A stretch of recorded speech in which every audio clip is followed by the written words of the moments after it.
என் friends கிட்ட Jesus பற்றி சொன்னேன். அப்போது என் பக்கத்தில் இருக்கிற இன்னொருத்தன், ஏய் நீ ஜீசஸ் பற்றி சொல்லக்கூடாது அப்படின்னு சொன்னான். ஆனால் சாபிட் ஸ்கூலில் எனக்கு பாஸ்டர் ஆண்டிக்கு சொல்லி கொடுத்தாங்க.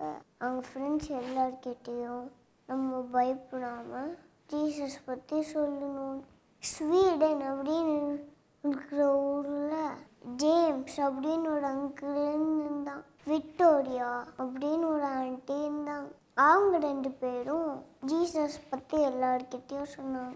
அந்த ஸ்வீடனில் ஜீசஸை பற்றி யார்கிட்டையும் சொல்லக்கூடாது அப்படின்னு சத்தம் வந்துச்சு. ஆனாலும் அவங்க 2 பேரும் எல்லார்கிட்டையும் ஜீசஸ் பற்றி சொன்னாங்க. அதனால போலீஸ் வந்து அவங்க 2 பேரையும் பிடிச்சி ஜெயிலில் போட்டாங்க. இப்போ அவங்களோட 3 பிள்ளைங்க இருந்தாங்க. இவங்க 3 பேரும் எங்களோட சின்ன பிள்ளைங்க. அம்மாவும் அப்பாவும் ஜெயிலு போட்டாலும் அவங்களும் பயப்படாமல் எல்லார்கிட்டையும் ஜீசஸ் பற்றி சொன்னாங்க. நம்ம பைபிளில் கூட இப்படிலாம் சொன்னாங்க. யார் சொன்னாங்க? எப்படி சொன்னாங்க பார்ப்போமா? யார் பேசுனாங்க? எப்படி பேசுனாங்க பார்ப்போமா? இன்னைக்கு நம்ம 2வது படம் படிக்க போகிறோம். பாடத்தோட தெளிவு வல்லமை. பாடத்துக்குள்ள போகிறதுக்கு முன்னாடி ப்ரேயர் பண்ணலாமா? அன்புள்ள படம் பிதாவே, நாங்கள் பாடம் படிக்க போகிறோம். எங்கள் கூட இருங்க. எங்களை புரிஞ்சுக்க உதவி செய்யுங்க. இயேசுவின் வழியா ஜெபிக்கிறோம். அன்பின் பிதாவே, ஆமென். பேதுருவும் யோவானும் ஆண்டவரை தொழுகிறதுக்கு ஆலயத்துக்கு போனாங்க. அங்கே போகும்போது அங்கே ஒருத்தர் பிச்சை எடுத்துட்டு இருந்தார். அவங்க 2 பேரும் அவரை பார்த்தாங்க. அவரை பார்த்தா பாவமாக இருந்துச்சு.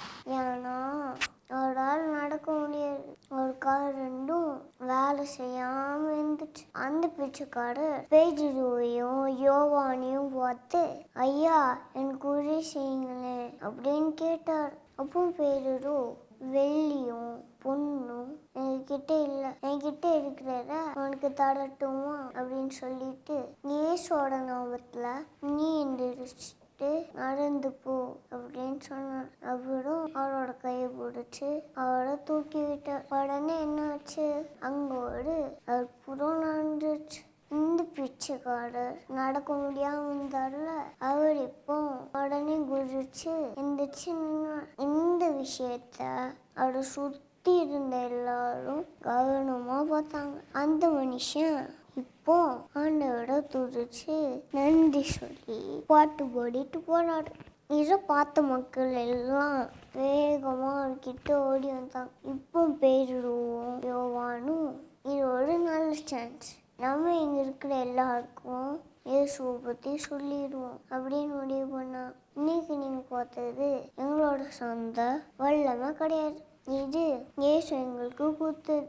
அவருதான் இந்த நடக்க முடியாம இருந்த மனுஷனுக்கு சுகம் கொடுத்தார். இயேசு இந்த உலகத்துக்கு நம்ம எல்லாரையும் மீட்டெடுக்க வந்தார். சிலுவையில அவரு நமக்காக உயிர் கொடுத்தார். ஆனாலும் 3 நாள் கழிச்சு இயேசு உயிரோட வந்தார். நம்ம எல்லாரும் நிறைய தப்பு பண்றோம். ஆனா இயேசுவோட நாமத்துல நம்ம மன்னிப்பு கேட்டா அவரு நம்மள மன்னிப்பார். நமக்கு உடம்பு சரியில்லைன்னா அவரு சுகம் கொடுப்பார் அப்படின்னு சொன்னான். அப்போ அங்கே இருந்த யூத தலைவர்கள் இதெல்லாம் கேட்டான். இயேசுவை பற்றியும் அவர் எப்படி மறைச்சாரு, அவரு எப்படி உயிரோட வந்தாரு. அப்படியே இவங்க பிரசங்க பண்ணுறத கேட்டவங்க பேதுரு மேலேயும் யோவான் மேலேயும் ரொம்ப கோவப்பட்டாங்க. அதனால அவங்க 2 பேரும் பிடிச்சிட்டு போய் அடுத்த நாள் சாயந்தரம் வரைக்கும் அவங்கள ஜெயிலில் போட்டாங்க. அடுத்த நாள் ஒரு சங்கம் கூச்சு. அங்கே அதிகாரிகள், மூப்பர்கள், வேதபாரகர்கள், பிரதான ஆசாரியர், அண்ணா காய்பா அப்படிங்கிறவங்க முன்னாடி இவங்க 2 பேரையும் கொண்டு வந்து நிறுத்தணும். இவங்க 2 பேரும் யாரோட பேர் சொல்லி யாரோட வல்லமையோட இந்த மனுஷனுக்கு சுகம் கொடுத்தீங்க அப்படின்னு கேட்டாங்க. அப்போ பேதுரு பரிசுத்த ஆவியால நிரப்பப்பட்டார். அவங்க இயேசுவை பற்றி அருமையா சொன்னார். பேதுருவோட பிரசங்கத்தை கேட்டு இருந்த நிறைய பேர் இயேசுவை ஏற்றுக்கிட்டான். அன்னைக்கு ஏறக்குறைய 5000 பேர் சபையில் சேர்ந்தாங்க. அதனால பேதுருவையும் கண்டிக்கிறதுக்கு அந்த சங்கம் பயப்பட்டுச்சு. நாங்கள் இப்போ உங்கள் 2 பேரையும் சும்மா அனுப்பிடுறோம். ஆனால் நீங்கள் 2 பேரும் இனிமே யார்கிட்டையும் இயேசுவை பற்றி சொல்லக்கூடாது. சொன்னீங்கன்னா உங்களுக்கு பெரிய தண்டனை கொடுப்போம் அப்படின்னு சொன்னாங்க. ஆனால் அவங்க 2 பேரும் இதை பற்றி பயப்படல.